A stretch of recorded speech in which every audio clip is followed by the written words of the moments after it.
Hello दोस्तों, नमस्कार। स्वागत है आपके अपने यूट्यूब चैनल सहज ऑनलाइन क्लासेज में। दोस्तों, आज की क्लास में हम लोग हिंदी व्याकरण का एक और सा टॉपिक को क्लियर करेंगे। जो टॉपिक सभी क्लासों के लिए इम्पोर्टेंट है, वो क्यों ना आपके कंपटीशन का एग्जाम हो या 10th का एग्जाम हो या 12th का एग्जाम हो, इससे क्वेश्चन हमेशा पूछते रहता है। तो आपसे प्रोमिस करते हैं कि अगर आप मेरे क्लास में 15 से 20 मिनट जुड़े रहते हैं तो आपका टॉपिक आप जीवन में कभी नहीं भूल पाइएगा। चलिए, तो आज की क्लास को हम लोग बिना देरी किए हुए शुरू करते हैं। ये हम लोग संधि को समझते हैं कि संधि किसे कहते हैं। संधि किसे कहते हैं? जब दो निकटवर्ती वर्णों के परस्पर मेल से जो परिवर्तन होता है उसे संधि कहते हैं। चलिए देखिएगा, जैसे यहाँ पे दो शब्द हैं, लेकिन हम लोग को इसमें वर्ण देखना है। क्या देखना है? वर्ण देखना है। याद रखना है आपको, पहला शब्द का लास्ट वाला वर्ण को देखना है और दूसरे शब्द का पहला वर्ण को देखना है। जैसे यहाँ पर देखिए क्या है, महा प्लस आत्मा, महा प्लस आत्मा। इसमें देखिएगा क्या हो रहा है, इसे महा है, यानी इसमें क्या आ रहा है तो आ रहा है, और प्लस इसमें क्या है, दूसरे शब्द का पहला जो लेटर है क्या है तो आ है, यानी आ प्लस आ मिलकर क्या बनता है तो आपका आ बनता है। तो महा प्लस आत्मा को हम लोग ऐड करेंगे तो क्या बन जाएगा? महात्मा बन जाएगा। वैसे हम लोग दूसरा एग्जाम्पल को देखते हैं। क्या इसमें रामा प्लस इस, इसमें देखिएगा पहला शब्द के जो लास्ट वाला वर्ण है क्या है इसमें तो आ है, आ प्लस ई, आ प्लस ई मिलके आपको क्या बन गया तो ए बन गया। क्या हो गया तो रमेश हो जाएगा। क्या हो जाएगा तो रमेश हो गया। वैसे ही हम लोग आगे देखते हैं कि संधि के कितने प्रकार होते हैं। चलिए देखिएगा, संधि के कितने प्रकार होते हैं। तो आपको याद रखना है कि संधि के कितने प्रकार होते हैं तो संधि के 3 प्रकार होते हैं। संधि के कितने प्रकार हो जाएंगे तो 3 प्रकार हो जाएंगे। कौन कौन? स्वर संधि, व्यंजन संधि और विसर्ग संधि। संधि के 3 प्रकार होते हैं। कौन कौन? स्वर संधि, व्यंजन संधि और विसर्ग संधि। अब हम लोग क्या करते हैं, एकाएक करके तीनों को पढ़ते हैं, यानी स्वर और व्यंजन तीनों को क्या करते हैं, विसर्ग और सबको हम लोग पढ़ते हैं।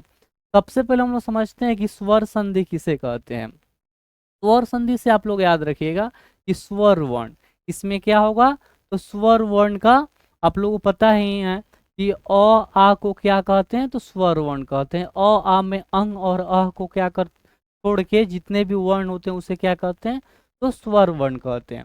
तो देखिएगा इसमें कि स्वर संधि किसे कहते हैं। स्वर संधि किसे कहते हैं? स्वर वर्णों के साथ स्वर का जो मेल होता है उसे स्वर संधि कहते हैं। अगर आप लोग एक परिभाषा याद करते हैं तो आपसे एग्जाम्पल नहीं बन पाएगा, ठीक है ना। तो आपको एग्जाम्पल समझना बहुत जरूरी है। इसमें देखिएगा, स्वर वर्णों के साथ स्वर का ही मेल होगा तो स्वर वर्ण किसे कहेंगे तो अ आ को ही कहते हैं। तो इसमें आप लोग देखिएगा, जैसे यहाँ पर क्या है, रामा प्लस ईस है, रामा प्लस ईस है। इसमें देखिएगा रामा के लास्ट में क्या आ रहा है तो आ रहा है, और आ प्लस इसमें क्या हो गया, ई हो गया, ठीक है। यानी ई भी स्वर है, यानी ई भी स्वर है, यानी स्वर के साथ में किसका मेल हो रहा है तो स्वर का मेल हो रहा है। तो आपको ई चीज देखना है, यानी जिस एग्जाम्पल में होगा स्वर के साथ में स्वर का मेल होगा तो उसे हम क्या कहेंगे तो स्वर संधि कहेंगे। तो क्या हो जाएगा, आ प्लस ई मिलकर क्या बन जाएगा तो आपका ए बन जाएगा। क्या बन जाएगा तो रामा प्लस इस बराबर क्या हो जाएगा आपका तो रमेश हो जाएगा, ठीक है। आपको याद रखना है, पहला शब्द का अंतिम वाले आप अक्षर को देखिएगा और दूसरा शब्द के पहले अक्षर का मेल कराइएगा, तब जाके आपको आसानी से बन पाएगा। सिर्फ हमको क्या करना है, एग्जाम्पल देकर और पहचान करना है कि स्वर संधि है कि विसर्ग संधि है कि व्यंजन संधि है। तो स्वर संधि में क्या होगा, स्वर के साथ में स्वर के, यानी आ भी क्या है आपका स्वर है, और क्या है यहाँ पर ई भी क्या है तो स्वर है। आगे देखिएगा, हिम प्लस आल है। इसमें देखिएगा हिम में क्या आ रहा है तो आपका हिम बोल रहे हैं तो क्या आ रहा है तो आपका ओ आ रहा है, और यहाँ पे क्या है आ है, यानी अ प्लस आ बराबर क्या होता है तो आ हो जाएगा, ठीक है। तो आपका क्या हो गया यहाँ पर आ हो गया, यानी हिमालय। हिम प्लस आले बराबर क्या हो जाएगा आपका तो हिमालय हो जाएगा। यहाँ पर देखिएगा विद्या, यानी इसमें क्या आ रहा है आ रहा है, और यहाँ पर भी क्या है आ है।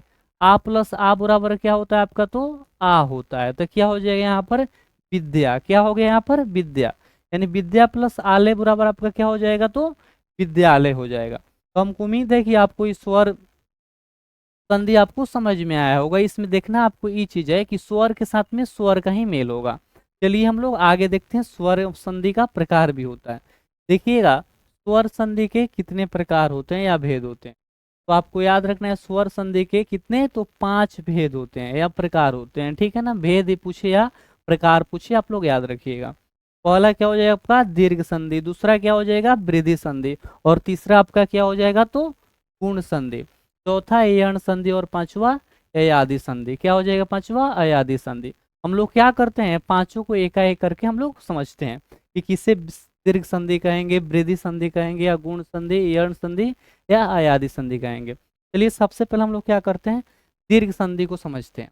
इसमें देखिएगा दीर्घ संधि किसे कहते हैं, तो क्या हो जाएगा इसमें समान वर्णों का मेल होकर दीर्घ संधि बनता है। आपको याद रखना है कि इसमें क्या होगा समान वर्णों का ही मेल होगा। इसमें क्या होगा तो समान वर्णों का ही मेल होगा।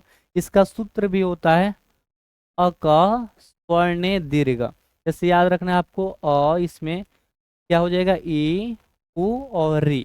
इसमें क्या होगा इन्हीं चारों का क्या होगा तो मेल होगा। जैसे हम लोग आगे एग्जाम्पल के माध्यम से समझते हैं। आपको याद रखना है इसमें समान वर्णों का ही मेल होता है किसमें तो दीर्घ संधि में, ठीक है। इसमें देखिएगा समान वर्णों का ही मेल होगा। अगर आपसे कोई परिभाषा पूछता है तो याद रखना है, याद मतलब रखिएगा इसमें समान वर्णों का ही मेल होगा। क्या होगा तो समान वर्णों का ही मेल होगा।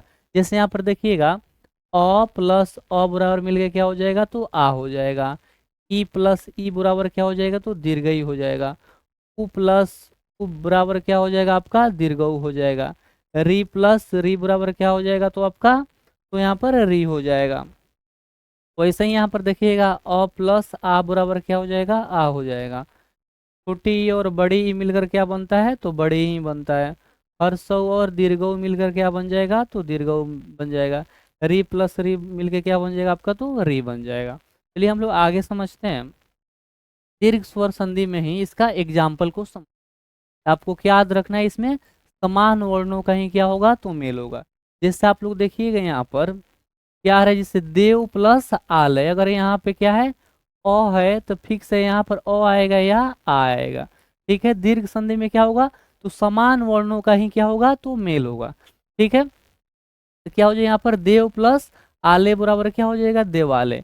हमको क्या देखना है जैसे यहाँ पर भी देखिए यहाँ पर क्या है में ई है, क्या है ई है, और यहाँ पर भी क्या है ई है, यानी इसमें क्या होगा तो हम लोग क्या पढ़ रहे हैं दीर्घ स्वर संधि। दीर्घ स्वर संधि में आपको देखना है कि समान वर्णों का ही जिसमें मेल हो उसे क्या कहेंगे हम लोग दीर्घ स्वर संधि कहेंगे। तो गिरी प्लस इस बराबर क्या हो जाएगा गिरीश हो जाएगा। जैसे यहाँ पर भी देखिए ऊ के मात्रा है और यहाँ पर भी क्या है ऊ है, तो वधु प्लस उत्सव बराबर क्या हो जाएगा आपका वधुत्सव हो जाएगा। इसमें ट्रिक में आप लोग याद रखिएगा, अगर आप ट्रिक भी याद रखते हैं तो आपका ऑब्जेक्टिव क्वेश्चन ट्रिक के माध्यम से ही बन जाएगा। इसमें बीच में क्या आएगा आ आएगा या दीर्घ ही आएगा या ऊ आएगा या री आएगा की मात्रा होती है। जैसे यहाँ पर देखिएगा देव आल है, क्या पढ़े हैं देव आल है, इसमें क्या आ जा रहा था आ जा रहा है, ठीक है। इसमें गिरीश क्या आ जा रहा है बीच में तो ई आ जा रहा है, ठीक है। वधुत्सव इसमें क्या आ जा रहा है तो ऊ आ जा रहा है। तो अगर आप ट्रिक में भी याद रखते हैं तो आपका दीर्घ स्वर संधि क्या हो जाएगा बन जाएगा आपका ऑब्जेक्टिव क्वेश्चन। या जिसमें देखिएगा समान वर्णों का जिसमें मेल होता हो उसे क्या कहेंगे तो दीर्घ स्वर संधि कहेंगे। हमको उम्मीद है कि आपको ये चीज समझ में आया होगा कि दीर्घ स्वर संधि किसे कहते हैं। आगे हम लोग इसका दूसरा समझते हैं वृद्धि स्वर संधि किसे कहते हैं। वृद्धि स्वर संधि किसे कहेंगे तो देखिएगा जब अ या आ के बाद यदि क्या आ जाए ए आए या ए रहे तो दोनों मिलकर क्या हो जाते हैं तो ए हो जाएंगे तथा क्या हो जाएंगे औ हो जाते हैं। क्या हो जाते हैं तो औ हो जाते हैं। औ या आ के बाद क्या आ जाए यदि क्या रहे ए रहे या ए रहे तो क्या हो जाएगा आपका ए तथा क्या हो जाएंगे औ हो जाता है, तो उसे क्या कहते हैं तो वृद्धि स्वर संधि कहते हैं। या आप नोट में भी याद रखिएगा कि इसके बीच में अय और क्या आता है औ होता है। अगर आप ट्रिक भी याद रखते हैं ना क्या चीज आप अगर ट्रिक भी याद रखते हैं तो आपका क्वेश्चन बन जाएगा। इसके बीच में आपका क्या आएगा तो अय तथा क्या आता है तो औ आता है, क्या आता है आपका औ आता है। अब ट्रिक के माध्यम से भी क्या कर सकते हैं, इसको याद रख सकते हैं। जैसे यहाँ पर देखिएगा सादा प्लस एवा, जैसे यहाँ पर क्या है तो आ गया, और यहाँ पे क्या है तो ए है, तो यहाँ क्या हो गया, यहाँ पर सदैव हो जाएगा। क्या पर यहाँ पर देखना है हम लोगों को, क्या आएगा बीच में, तो आए आएगा। तो आ प्लस ए मिलकर क्या बन गया आपका, तो आय बन जाएगा। क्या बन जाएगा, आय बन जाएगा। तो आपको ट्रिक भी अगर याद रखते हैं तो आपका क्वेश्चन बन जाएगा। क्या बीच में आता है, तो आय तथा औ आता है। जैसे सदैव, क्या इसमें आ रहा है, तो आय आ रहा है। आगे देखिएगा जल प्लस ओग, इसमें क्या आ गया, तो अ आ गया, और ओ तो है ही। इसमें क्या होगा, जलौग, इसमें बीच में क्या आ रहा है, तो ओ आ रहा है। क्या आ रहा है बीच में, तो ओ। बीच में क्या आ रहा है, तो ओ आ रहा है। ठीक है, आगे हम लोग देखते हैं महा प्लस इसमें क्या आ गया, तो आ। आपको हम बार बार एक चीज समझा रहे हैं कि आपको क्या ध्यान रखना है, फर्स्ट जो शब्द होता है के अंतिम वाला वर्ण देखना है, और दूसरे शब्द के पहला वाला जो वर्ण होता है उसको देखना है, उसके जो मेल हो रहा है उस चीज को देखना है, तब जाके हमारा क्वेश्चन क्या हो जाएगा, बन पाएगा। ठीक है, आगे हम लोग देखते हैं अध, इसमें क्या आ रहा है, तो अ आ रहा है ए, तो क्या हो गया यहाँ पर अधैय हो गया। क्या अध प्लस ये मिलकर क्या बन गया, तो आपका अधैय बन जाएगा। ठीक है, यानी आपको बीच में अगर आप याद रखते हैं कि अय तथा औ जिसके शब्द में के बीच में आता हो उसे क्या कहेंगे, वृद्धि स्वर संधि कहते हैं। चलिए हम लोग आगे थर्ड नंबर क्वेश्चन, तीसरा हमारा क्या है, तो गुण स्वर संधि है। तीसरा क्या है, गुण स्वर संधि किसे कहेंगे, तो देखिएगा जब अ या आ के बाद क्या आ जाए, छोटी ई या बड़ी ई आए, तो दोनों मिलकर क्या हो जाते हैं, तो ए हो जाता है। दोनों मिलकर क्या हो जाता है, तो ए हो जाता है। और जब अ या आ के बाद क्या आ जाए, उ या क्या आ जाए, छोटा ऊ या बड़ा ऊ आए, तो दोनों मिलकर क्या हो जाएंगे, तो अ हो जाते हैं। तथा जब अ या आ के बाद री आए, तो दोनों मिलकर क्या हो जाते हैं, और हो जाते हैं। चलिए हम लोग आगे समझते हैं ये चीज। ठीक है, आगे हम लोग इसका सूत्र भी देख लेते हैं। इसके सूत्र में देखिएगा क्या हो जाएगा, अ प्लस ई मिलकर क्या हो गया, यहाँ पर अ हो गया। जैसे यहाँ पर देखिएगा शुभ, शुभ में क्या है, तो आपका अ है। ठीक है, शुभ में क्या है, तो अ है। और यहाँ पर देखिए इच्छा, अभी हम लोग समझे हैं कि क्या हो जाएगा, अ और ई मिलकर क्या बनता है, तो ए, और दोनों को हम लोग ऐड करेंगे, शुभ प्लस शिक्षा को क्या हो जाएगा, तो शुभेच्छा हो जाएगा। वैसा ही देखिएगा अ प्लस ई मिलकर क्या बनता है, तो ए बनता है। जैसे देखिए नर, नर में क्या है, तो इसके शब्द के अंतिम वर्ण क्या है, तो अ आ रहा है। क्या आ रहा है, अ। और यहाँ पर देखिएगा बड़े ही है, तो आपका क्या बन गया, तो ए बन जाएगा। क्या हो जाएगा, तो नरेश। नर प्लस इस बराबर क्या हो जाएगा आपका, तो नरेश हो जाएगा। ठीक है, आगे हम लोग देखते हैं आ प्लस छोटी मिलके क्या होता है, तो ए होता है। जैसे प्रभा, इसमें आ है और इसमें क्या है, तो छोटी है, मिलकर क्या हो गया, प्रभेंद्र हो गया। यानी भ में क्या हो गया, तो ए की मात्रा हो गया। वैसे ही देखिएगा आ में जो बड़ी ई की मात्रा हो रहा है, तो क्या हो जा रहा है, ए हो जा रहा है। ठीक है, इसमें देखिए रामा प्लस इस क्या हो गया आपका, रमेश हो जाएगा। वैसे ही देखिएगा अ प्लस उ मिलके क्या हो रहा है, तो ओ हो रहा है। तो इसमें 9 में क्या है, तो आपका अ है, और इसमें क्या है, तो उ। दोनों मिलकर क्या हो जाएंगे, तो ओ हो जाएंगे। दोनों को हम लोग ऐड करेंगे। ठीक है, इसमें 3 शब्द हैं। देखिएगा इसमें क्या है, 3 शब्द है, ओ भी है और इसमें क्या है, ओ है। यानी 9 प्लस,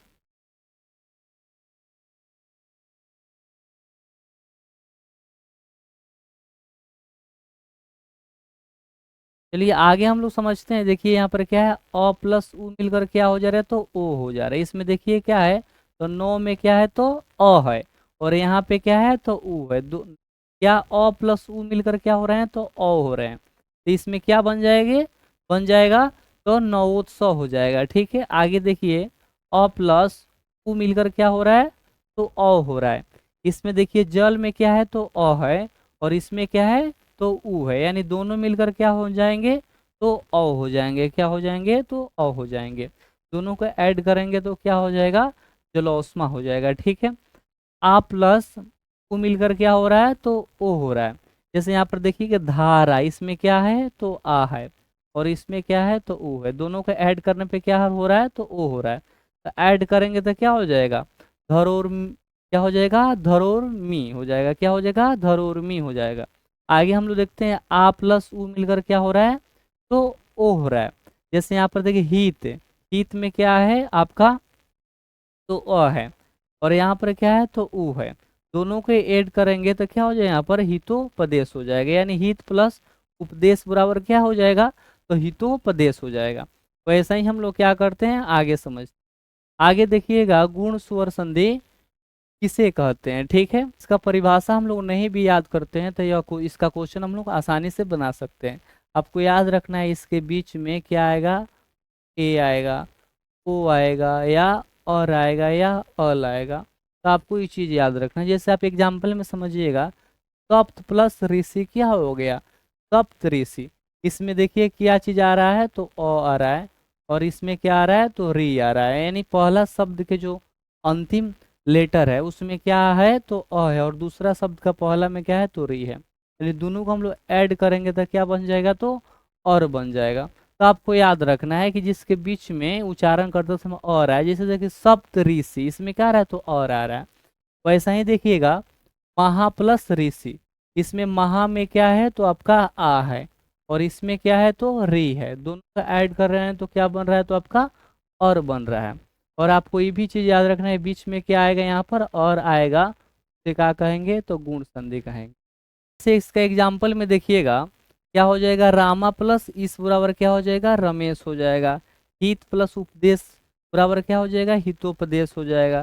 देव प्लस ऋषि बराबर क्या हो जाएगा देव ऋषि हो जाएगा। तो प्लस लिरिकार बराबर क्या हो जाएगा तो लकार हो जाएगा। ठीक है, इसके बीच में आपको देखिएगा रम क्या हो जाएगा रमेश, इसमें क्या आ रहा है तो ए आ रहा है।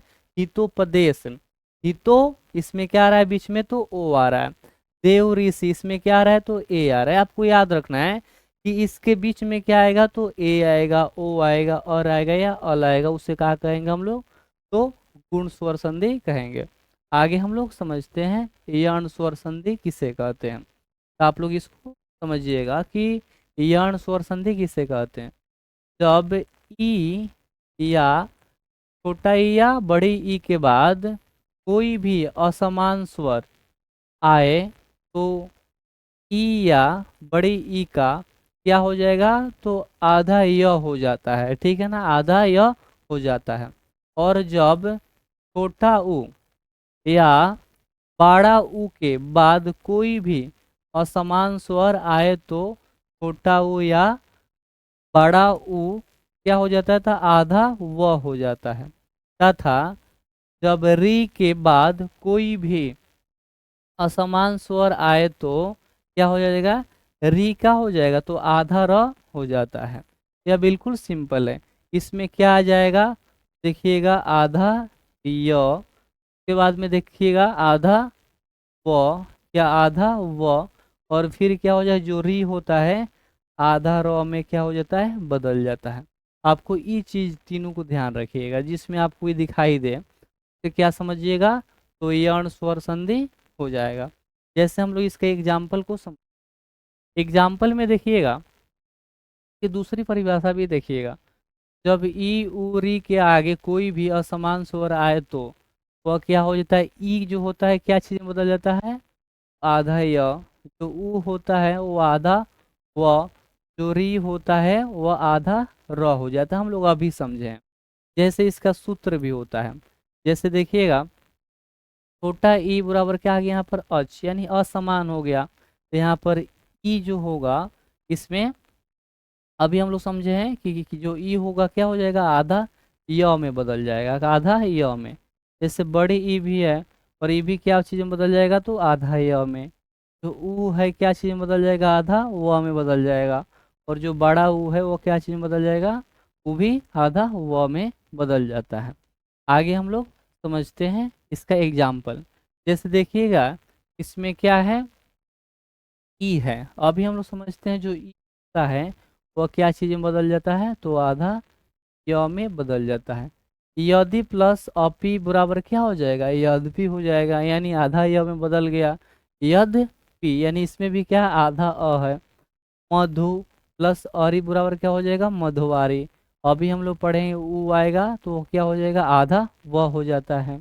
आगे हम लोग देखते हैं, पितृ प्लस आदेश बराबर क्या हो जाएगा, पित्रादेश हो जाएगा। ठीक है, आगे देखिए, देवी प्लस अर्पण क्या हो जाएगा, दे दिव्यर्पण हो जाएगा, दिव्यर्पण हो जाएगा। आगे अनु प्लस अय क्या हो जाएगा, अन्वय हो जाएगा। अनु प्लस एषण क्या हो जाएगा, अन्वेषण हो जाएगा। ठीक है, यानी जो ऊर होता है वो आधा व में बदल जाता है।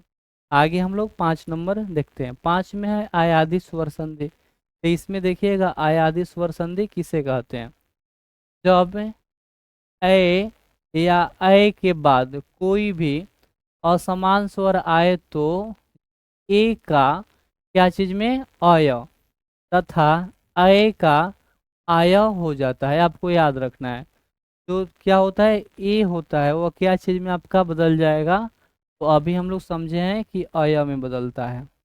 ठीक है, और जो अय होता है, क्या चीज अय, वह क्या चीज में बदल जाएगा, तो आपका आय में बदल जाता है। ठीक है, आगे हम लोग समझते हैं। और जब ओ या ओ के बाद कोई भी असमान स्वर आए तो वह, तो ओ का क्या हो जाता है, तो ओ होता है। ठीक है ना, ये याद रखना है, ओ बराबर क्या हो जाएगा आपका, तो ओ हो जाएगा। तथा ओ का आव हो जाता है, ओ का क्या हो जाएगा आपका, ओ का तो आव हो जाएगा। आगे देखिएगा इसका एग्जाम्पल, जैसे यहाँ पर देखिएगा इसमें क्या है, ए। अभी हम लोग समझे हैं, ए प्लस अच, यहाँ पर क्या है, असमान है, तो यहाँ पर क्या हो जाएगा, अय का प्रयोग होगा। अय तथा अच, यहाँ पर भी क्या है, असमान है, तो यहाँ पर क्या चीज़ का प्रयोग होगा, तो आय का प्रयोग होगा। ठीक है, क्या चीज़ का, आय का प्रयोग होगा। औ प्लस देखिएगा यहाँ पर क्या है, अच, यानी असमान वर्ण वर्ण है, तो यहाँ पर क्या हो गया, औ का प्रयोग होगा। और औ प्लस अच बराबर क्या हो जाएगा, आओ हो जाएगा। बस ये चारों चीज अगर आप लोग ध्यान रखते हैं तो आपको क्या हो जाएगा, समझ में आ जाएगा। ठीक है, यानी आपको ए पहला शब्द के अंतिम अक्षर में क्या रहे, ए रहे, और दूसरा कोई भी असमान शब्द क्या रहे, वर्ड रहे, तो वह क्या हो जाएगा, तो अय हो जाता है। क्या हो जाता है, तो अय हो जाता है। जैसे एग्जाम्पल में समझिए, एग्जाम्पल में हम लोग, चलिए आगे हम लोग देखते हैं व्यंजन संधि किसे कहते हैं। हम जो पहला जो था 5 प्रकार के स्वर संधि, हम लोग पांचों को क्या किए हैं, तो एकाएक पढ़े हैं। दूसरा क्या है आपका, व्यंजन संधि है। ठीक है, समझिएगा, इसमें क्या है, व्यंजन के साथ स्वर या व्यंजनों का मेल हो, तो मेल होकर विकार उत्पन्न होते हैं, तो उसे क्या कहते हैं, तो व्यंजन संधि कहते हैं।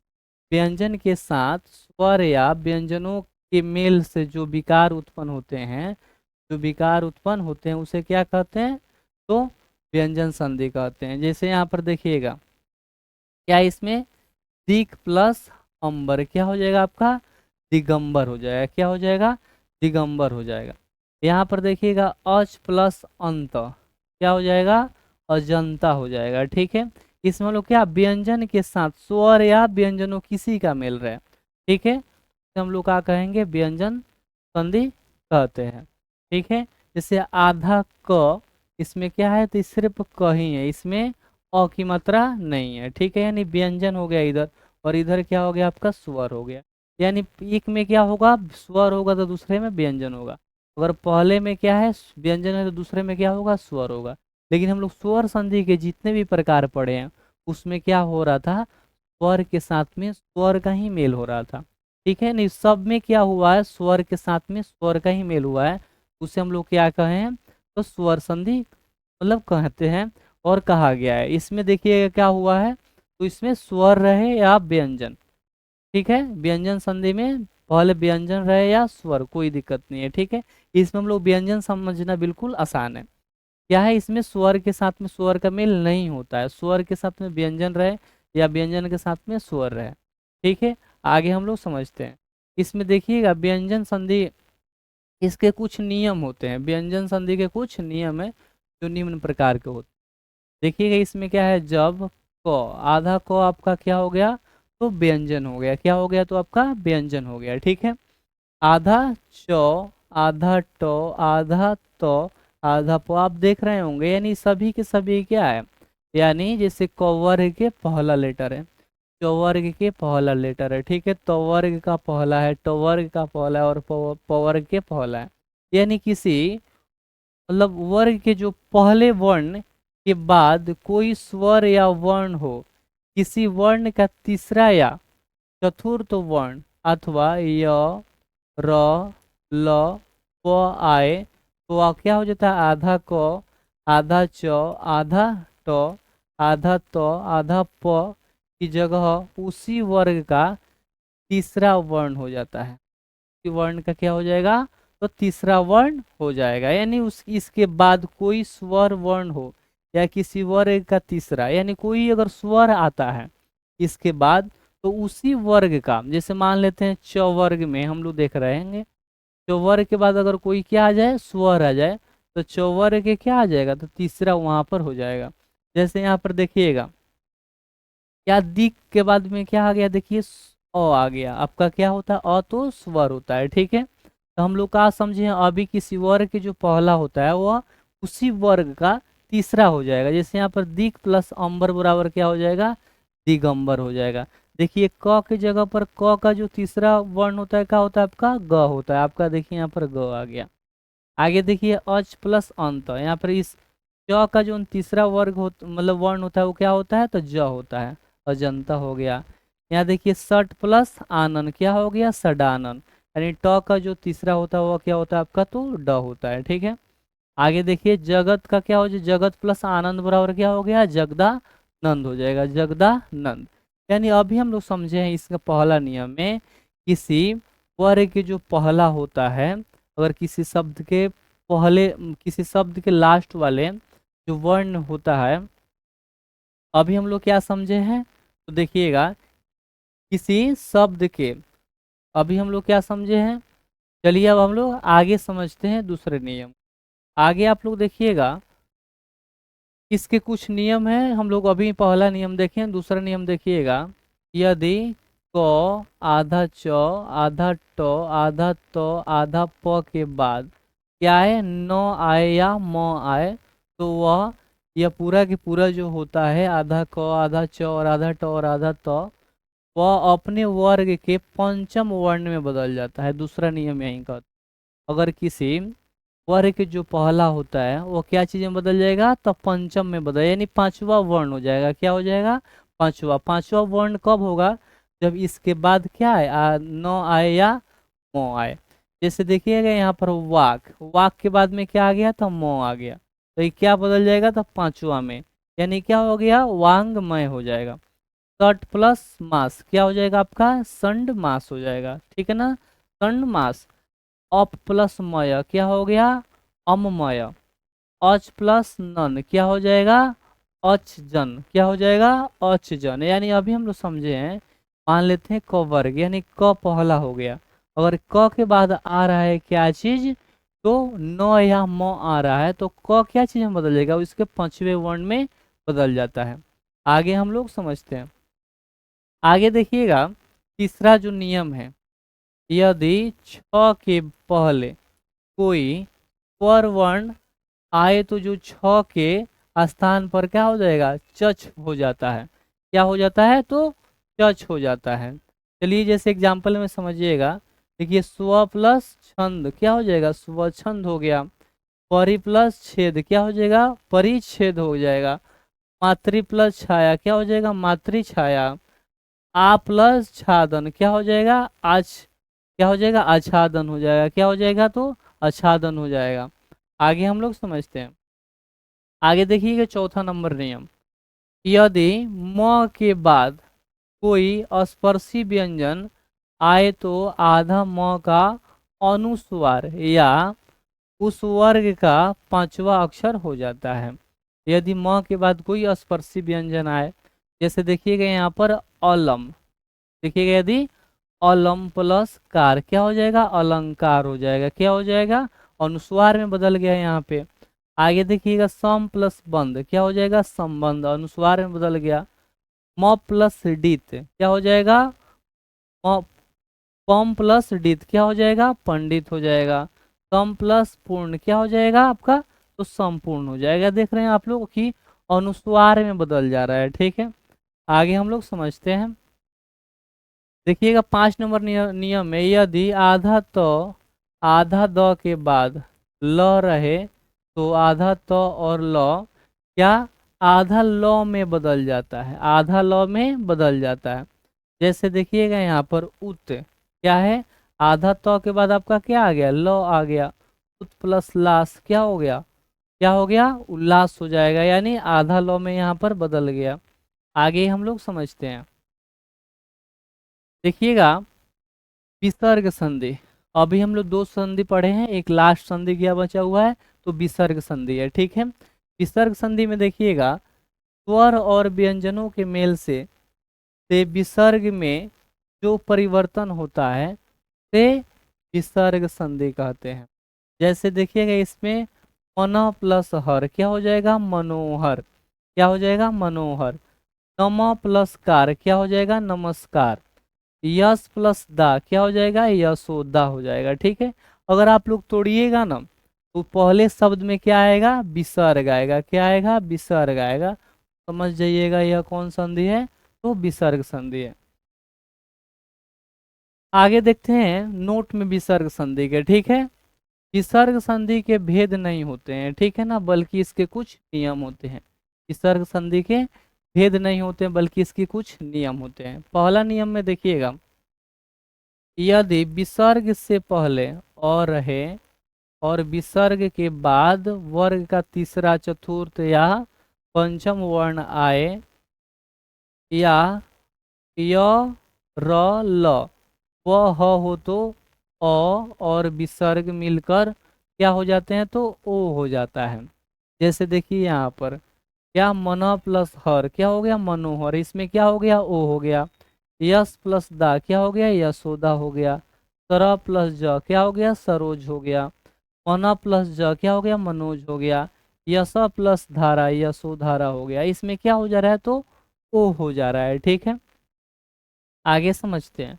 आगे देखते हैं दूसरा नियम, यदि विसर्ग से पहले अ या को छोड़कर कोई कोई दूसरा स्वर रहे या य र ल व ह रहे या किसी वर्ग का तीसरा चतुर्थ या पंचम रहे तो विसर्ग आधा र में बदल जाता है। जैसे यहाँ पर देखिएगा तू प्लस जन, यानी यहाँ पर क्या हो गया, आधा र में बदल गया, दुर्जन हो गया। ठीक है, नी प्लस उपाय क्या हो गया, निरुपाय हो गया, आधा र हो गया यहाँ पर। आगे दु प्लस आत्मा क्या हो गया, दुरात्मा हो गया। नी प्लस क्या हो जाएगा, नी प्लस झर क्या हो गया, निर्झर हो गया, आधारों में बदल गया। आगे हम लोग समझते हैं। आगे देखिएगा तीसरा नियम में यदि विसर्ग के बाद च छ या स हो तो विसर्ग आधा स हो जाता है, आधा स हो जाए। अधिकतर एग्जाम में यही पूछता है। और जो विसर्ग के बाद ट ठ ड और स, ट ठ और स रहे तो विसर्ग आधा स में बदल जाता है, तथा विसर्ग के बाद त थ स रहे तो विसर्ग आधा स में बदल जाता है। एग्जाम में अधिकतर यहीं से क्वेश्चन पूछता है। ठीक है, जैसे यहाँ पर देखिएगा नी प्लस क्या हो गया, च हो गया, तो यहाँ से क्या हो गया, आधा च में बदल गया, निश्चल हो जाएगा। ठीक है, आगे देखिए नी प्लस फल बराबर क्या हो गया, निष्फल हो गया। नी प्लस शेष क्या हो गया, नी शेष हो गया। यहाँ पर आप लोग देखिएगा आधा च छ और स बराबर क्या हो गया, आधा स हो जाएगा, आधा स आधा स। ठीक है ना, यानी तलाबे स मूर्धन्य और दंश हो जाएगा। कब हो जाएगा, तो विसर्ग के बाद में क्या रहे, ट रहे, ठ रहे, स रहे, क्या हो जाएगा यहाँ पर, ये आधा स हो जाता है। विसर्ग के बाद में क्या रहे, तो त रहे, थ रहे और स रहे, तो क्या हो जाएगा, आधा स हो जाएगा। आगे हम लोग समझते हैं। आगे देखिएगा चौथा नंबर नियम जो है, यदि विसर्ग से पहले हर्षई दीर्घई या हर्षौ दीर्घौ रहे और विसर्ग के बाद क ख प फ रहे तो विसर्ग आधा स में बदल जाता है। जैसे नी प्लस क्या आ गया, क आ गया, तो ये क्या होगा, आधा स में बदल जाएगा, निस कपट क्या हो जाएगा, निष्कपट हो जाएगा। आवि प्लस कार क्या हो गया, आविष्कार हो जाएगा। दु प्लस पाप क्या हो जाएगा, दुष्पाप हो जाएगा। अगर आपको संधि विच्छेद करना आता है, अगर आप संधि करते हैं तो पहला शब्द में अगर क्या आ गया, विसर्ग आ गया, तो समझिएगा वो कौन संधि है, तो विसर्ग संधि है। बिल्कुल सिंपल है इसको पहचान करना। आगे देखिएगा, यदि विसर्ग के पहले और रहे और विसर्ग के बाद का रहे क रहे या ख प फ हो तो विसर्ग त्यों का त्यों वैसा ही क्या हो जाता है, रह जाता है। जैसे देखिएगा प्रातः काल, प्रातः प्लस काल, देखिएगा इसमें क्या आ गया, विसर्ग के बाद आपका क्या आ गया, तो क आ गया, तो बिल्कुल सेम वैसा ही रह जाएगा, प्रातः काल हो जाएगा। अतः प्लस फल क्या हो जाएगा, अतः फल हो जाएगा। अभी हम लोग समझे क ख प हो तो विसर्ग क्या हो जाता है, ज्यों का त्यों हो जाता है। पय प्लस पान क्या हो जाएगा, पय पान हो जाएगा। ठीक है, हमको लगता है कि आज की क्लास हम लोग यहीं तक रहने देते हैं। जितने भी थे संधि के अंतर्गत जितने भी चीज आने वाले थे आप लोगों को इस क्लास में हम बता चुके हैं। अगर आप लोगों को यह क्लास अच्छा लगा होगा तो इस वीडियो को लाइक कीजिएगा और तो इस चैनल को सब्सक्राइब कीजिएगा। चलिए हम लोग फिर मिलते हैं अगले क्लास में। हैं